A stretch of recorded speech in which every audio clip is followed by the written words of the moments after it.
Portugal lidera o ranking da União Europeia em matéria de eletricidade renovável, graças ao aumento da produção de energia hídrica e eólica. Segundo a Associação Portuguesa de Energias Renováveis, em janeiro, 80,7% da eletricidade gerada teve origem em fontes renováveis. Trata-se do melhor resultado do país em 9 meses, desde o apagão generalizado que afetou o território português. Portugal ficou em primeiro na lista de países da União Europeia e foi segundo em toda a Europa, perdendo apenas para a Noruega, que contabilizou 96,3% de produção de eletricidade de fontes renováveis no mês passado. A energia hídrica liderou a produção de eletricidade em Portugal, representando 36,8% do mix global. Seguiram-se a energia eólica com 35% e a energia solar com 4,4%. No canto sudeste da Europa, uma região outrora negligenciada está agora no centro da segurança energética europeia. Após o bloqueio às importações energéticas da Rússia, o mapa do gás natural europeu está a ser redesenhado e a região grega da Trácia surge para assumir um papel fundamental. 2 terminais de gás natural liquefeito já estão em operação na Grécia. Um deles, em Alexandrópolis, já fornece energia para a Grécia e outros países da Europa. Ao mesmo tempo, estão em curso discussões para expandir ainda mais a rede de gasodutos, com o país a apresentar planos para a construção de um novo terminal, a fim de aumentar as importações de gás natural liquefeito, principalmente dos Estados Unidos, que serão depois canalizadas para a Europa Central e Oriental, de forma a fazer face ao aumento da procura e compensar as perdas decorrentes da proibição da energia russa. No entanto, a implementação desta infraestrutura está presa em difíceis negociações políticas em Bruxelas. A Comissão Europeia decidiu não financiar novas infraestruturas de gás natural, invocando os objetivos da transição ecológica. Já o setor e os governos nacionais defendem a importância do gás nos próximos anos. A pressão sobre Bruxelas está a aumentar, tanto no interior da União Europeia como por parte dos Estados Unidos, com representantes da Comissão Europeia da Energia a participarem numa reunião crucial em Washington no final de fevereiro. Durante 2026, Bruxelas deverá decidir em que condições e com que estratégia geográfica o gás continuará a fluir para o mercado europeu. A União Europeia está presa numa encruzilhada entre a federalização e a dissolução, afirmou o ex-ministro das Finanças grego Yanis Varoufakis ao programa Europe Today da Euronews. O economista culpou os pilares fiscais e fracos investimentos pela desintegração da Europa. We have federal money. And this is our tragedy. We have a great central bank, a monolith of a central bank, and we have, 20 treasuries that can't really rely on it. Varoufakis disse ainda que os líderes europeus falham em discutir o que devem, nomeadamente quem emitiria a dívida comum. It was a mistake to create federal money without a federation. The result has been the spectacular drop in investment, the stagnation, which is causing the lack of competitiveness. So we have two choices. We are at a fork on the road. We can move in the direction of federation, or we can disband the euro. Os comentários surgem numa altura em que líderes da União Europeia reúnem-se na Bélgica para uma cimeira informal sobre competitividade, com os eurobonds a emergirem como ponto central de discórdia. O presidente francês Emmanuel Macron apelou a eurobonds orientados para o futuro, de forma a investir na transição ecológica e na inteligência artificial, insistindo que os mercados globais estão à procura de alternativas ao dólar americano. A polícia da Noruega fez buscas em propriedades do ex-primeiro-ministro do país, Torbjørn Jagland. As diligências acontecem após o início de uma investigação por corrupção sobre as relações do antigo governante com Jeffrey Epstein. Jagland está a ser investigado depois de documentos divulgados pelo Departamento de Justiça dos Estados Unidos em janeiro sugerirem que ele e a família passaram férias com Epstein entre 2011 e 2018. Nessa altura, Jagland presidia ao Comitê Nobel. Foi também secretário-geral do Conselho da Europa entre 2009 e 2019.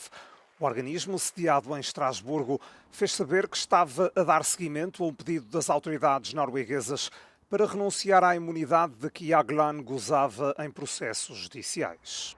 Torbjørn Jagland era uma figura controversa quando chefiava o Conselho da Europa. Os média da Noruega e de outros países descreveram-no várias vezes como alguém com uma atitude servil face ao Kremlin.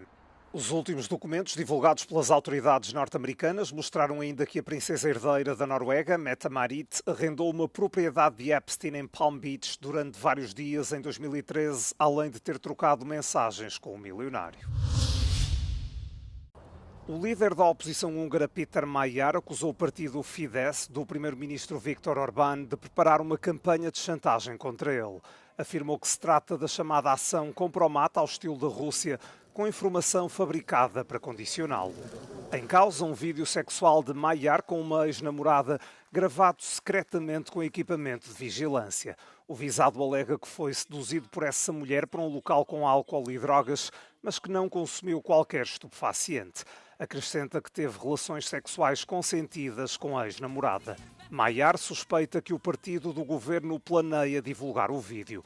Disse mesmo que jornalistas receberam uma fotografia de um quarto com a mensagem "em breve". Representantes do Fidesz negaram qualquer envolvimento na distribuição da fotografia. De acordo com a lei húngara, divulgar imagens sexualmente explícitas sem consentimento é crime. Esta situação surge num momento de tensão crescente na campanha para as eleições parlamentares de abril. Há ativistas que já foram atacados e candidatos sobre quem foram feitos deepfakes, ou seja, vídeos em que alguém aparece a dizer ou fazer algo que não disse nem fez. O partido TISA, de Major, está atualmente à frente do Fidesz nas sondagens. Major lançou o TISA após um escândalo de abuso infantil ligado ao governo que forçou 2 altos funcionários a renunciarem.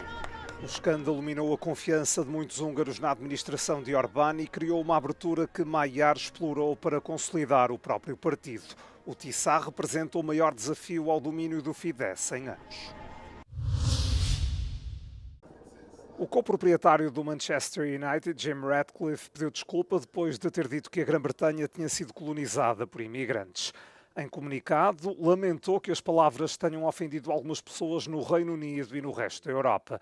Ainda assim, ressalvou que é importante levantar a questão do controlo da imigração. Para Ratcliffe, tem de ser feita uma boa gestão a este nível de modo a promover o crescimento económico. O primeiro-ministro do Reino Unido, Keir Starmer, insurgiu-se contra os comentários do empresário. Considerou-os ofensivos e errados.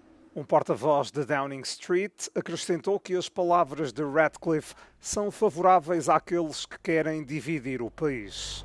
A posição do multimilionário britânico, fundador do grupo da indústria química Ineos, foi expressa numa entrevista à Sky News na quarta-feira, durante uma cimeira da indústria europeia em Antuérpia.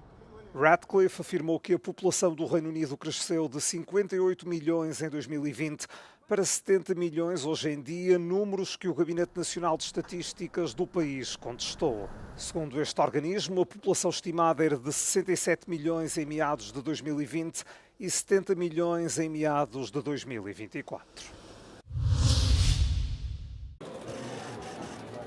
Com prioridades que incluem atrair investimento estrangeiro, combater a corrupção e fortalecer as Forças Armadas, Albin Kurti regressa para um terceiro mandato como primeiro-ministro do Kosovo. Pouco antes da meia-noite de quarta-feira, o Parlamento do país elegeu o novo governo liderado por Kurti, líder do movimento Autodeterminação. Nas eleições parlamentares de dezembro, o partido de Kurti emergiu como a principal força política, com 51% dos votos, demonstrando um claro apoio dos eleitores ao seu programa. O novo governo, que conta com 19 ministérios, põe fim a uma crise política que durou cerca de um ano, durante o qual o Kosovo foi governado por um executivo provisório. Ao apresentar o programa do governo, Kurti focou-se em prioridades como apoiar a economia e atrair investimento estrangeiro, combater a corrupção e fortalecer o Estado de Direito.